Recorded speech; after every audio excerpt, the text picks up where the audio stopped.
Hi everyone, I'm Danielle Knight and welcome to my session on creating digital notebooks to promote engagement. During our session today, we will cover the process of how to create a digital notebook as well as how to create movable pieces. I am so passionate about this subject. I got to see firsthand in my own classroom how digital notebooks can transform a learning environment where students will thrive. My background is in high school special education. I'm one of the admins of the closed Facebook group Teach with Tech. I am married to a high school physical education teacher, and we have 2 sons. After the conference, you can find me across social media using the handle @StudyAllNight. During the conference, we would love it if you would tag pictures and share experiences using the hashtag TWTCon2019. Your session materials are not necessary to download before participating today. But afterwards, I would love it if you can head to my blog site and download some freebies to get you started on your own digital notebooks.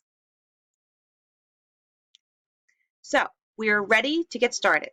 But before we do so, I would love it if you can please take the oath with me. Just say no to paperless worksheets. That is not what we are creating today. If you don't know what I'm talking about, that's okay. You will soon figure it out. And if you have any questions, make sure you just drop them in the comments and we will all have a great discussion about what makes a paperless worksheet and what makes a dynamic digital notebook.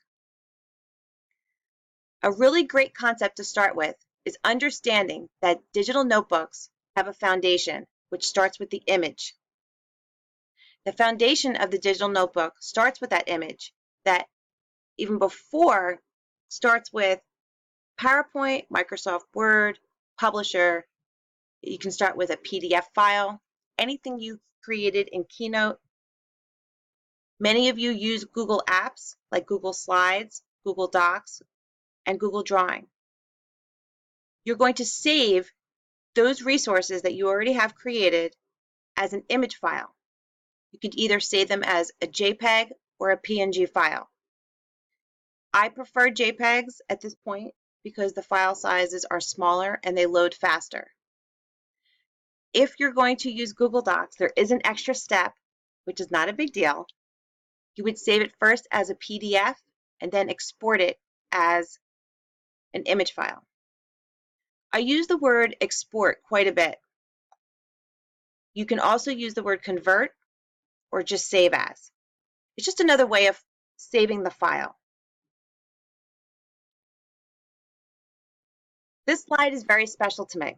This is actually one of my former students working on a digital notebook. And today, during our session, I'm going to show you how I created it. It is a plot diagram digital notebook where this is a grade 9 English language arts student. We covered the plot diagram during our lessons, during our guided notes, which I will show you how to create. And now she's working independently on moving the pieces of the plot diagram to the correct spots.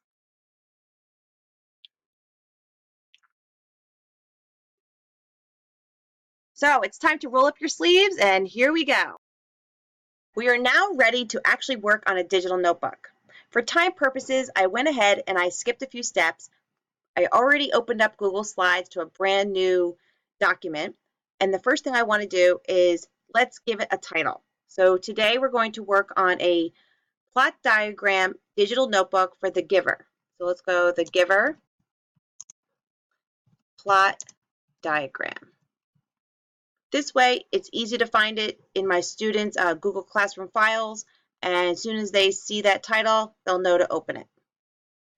Then I always resize my files, my slides to either 8.5 by 11 or 11 by 8.5.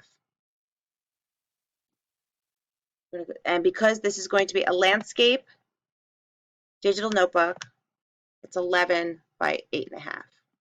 Now, I do this because it's easy to print. You don't have to do any resizing, and many of my students that have IEPs or special requirements in a 504 plan, I am required to provide a printed version of what we're working on in class. Also, too, there are students that don't have access from home. Using their technology at home, it's very limited. So always be able to provide the option to print your digital resources. Now that we have our file size, our slide size set up for 11 by 8.5, we are ready to embed our first image in the background of our first slide. Before starting the plot diagram, I'm going to provide my students an opportunity to complete guided notes with me in class. So we're going to do a guided notes slide first. We're going to embed an image in the background. So you want to select Change Background. Choose Image. Now, I already have my folder ready with my images that I created in PowerPoint. Now, I'm a PowerPoint girl, and I like to create my digital notebook pages in PowerPoint. You are not limited to PowerPoint. If you already have a PDF file created, you can export those pages as images as well, like I said, or you could do it right in Google Slides. But this step is really important because your students will not be able to manipulate the slide if you do it correctly this way. So make sure you don't skip this step. So you're going to choose an image to upload to the background of your slide. I like to drag and drop. So here's my folder with my images already in them. So I want to do my guided notes slide. And done. So here is a great way to start a digital notebook with your students where I would maybe put this up on the interactive whiteboard. I would fill it in either with a type tool or I would use the stylus pencil to fill in this slide with my students.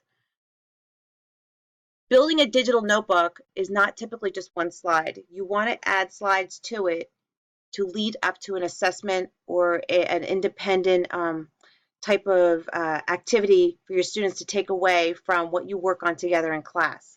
So we want students to add information to this slide, and we do so by adding text boxes on top of the image. So if you'll see, I'm clicking all over the slide, and I can't manipulate it. I can't move it. I can't edit it.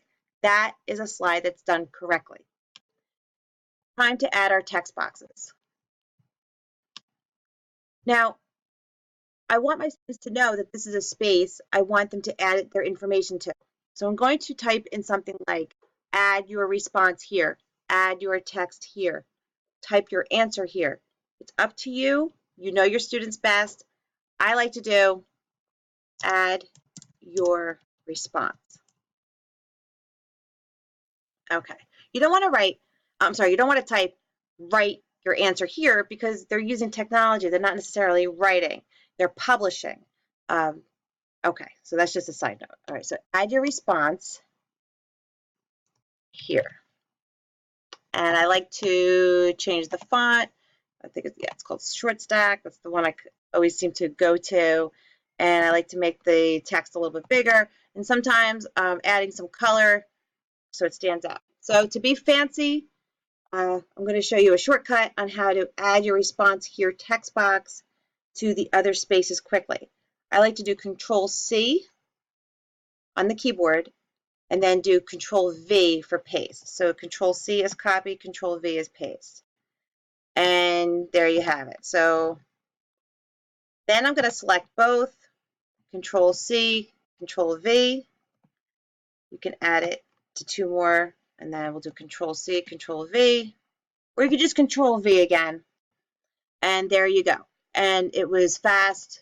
It was faster that way instead of typing it out each time, especially if it's consistent. Now we are ready to add our second slide to our digital notebook. This slide will be the giver plot diagram. So go ahead, add a new slide, get rid of the text boxes, change background, just like you did on the first slide. I'm going to drag and drop it, and it's this one. And I want you to notice something about this slide. The slide has space at the bottom for you to add your movable pieces. If you don't design your slide this way, your movable pieces will be off the slide in the gray margins to the side. This is okay for a Chromebook. On an iPad, this is a huge no-no because on an iPad, your students will not see the side margins, but on a Chromebook, they will. So if your students are working across devices, you need to design your slide to look like this. You need to dedicate space for the movable pieces so your students can see them. Now we're going to create a movable piece. I'm a PowerPoint girl, like I said before, and that's what I create my movable pieces in. Whatever you're comfortable with, go for it. For this demonstration, that's how I'm going to show you how I do it right from PowerPoint. So a lot of people don't realize this, but you can click on any image in PowerPoint and save it as a PNG file. For your movable pieces, PNG file type is the best because the backgrounds are transparent. For example, if I wanted to save this apple, I can, and the background will be transparent, which means there will not be white around the apple. The bicycle here is not transparent, but if you go up to picture format in PowerPoint, set transparent color, and there you go. Now you have a transparent bicycle. And you can left click, save as picture, and I can save it bicycle, and we want the file type to be a PNG. I don't know if I'm going to use the bicycle in the digital notebook, but I just wanted to show you how you can do that. For our digital notebook though, the pieces I want my students to move around and manipulate are going to be the events that are on the plot diagram.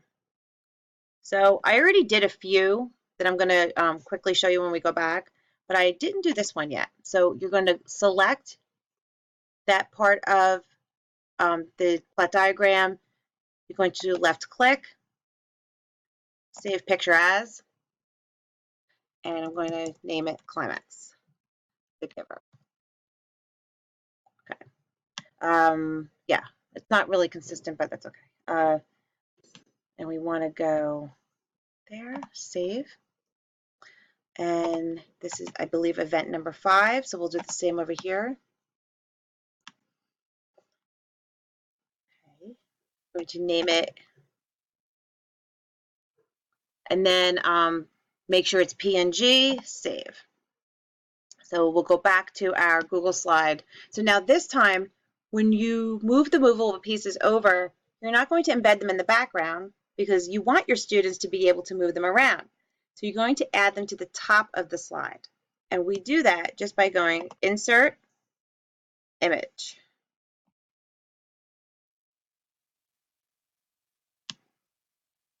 Plot diagram. And here you can, I believe, select all the ones you want to move over.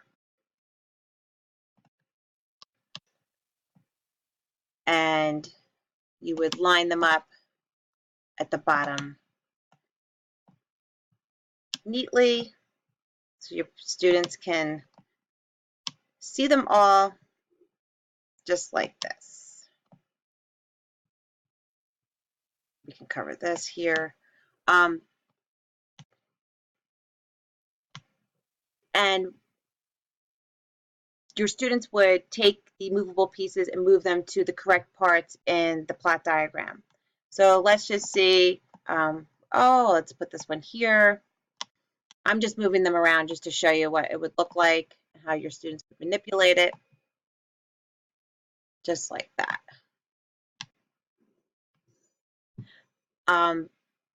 This to me is a very dynamic way to make your digital notebooks interactive, and I find it a lot of fun. There's a skill involved though with manipulating the movable pieces because students can very easily resize them by accident. So in the beginning of the school year, I recommend going through these skills, reinforcing them to show them how to work a digital notebook and the pieces that you create for them to move around. Because once you do that throughout the school year, if they see that they did it, they can self-correct. And it can easily happen. I mean, I do it all the time, and um, you're going to have students that are very particular where they want this to fit perfectly in that box, which is nice. I mean, you want them to be meticulous about their work. So there you go. So that's a really great way to reinforce this skill in English language arts. There's a ton of ideas that I've seen. I loved like the water cycle in science, uh, the landforms in science, different sorting activities, spelling activities in elementary. The possibilities are endless. Um, you can create digital movable pieces in any photo editing program. I have friends that use um, Google Drawing a ton to create digital movable pieces. Now, a side note, if you happen to purchase clip art and you want to use them as movable pieces, please make sure that you check with your clip art provider for their terms of use, because sometimes they don't allow for movable pieces. Like I said, in the comments, we can discuss that. If anybody has any questions, I can get them information on that. And I hope you enjoyed this demonstration. And if you have any questions, please drop them in the comments. And thank you. Thanks for tuning in.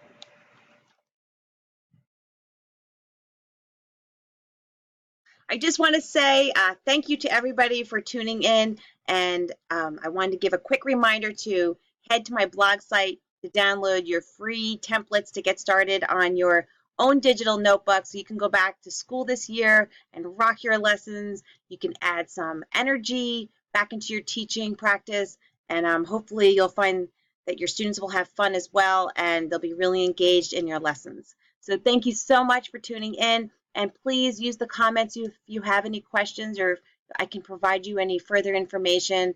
Hopefully I can help you. And thank you again. And this is a very exciting conference, and I'm so happy you're all here with us. Thank you.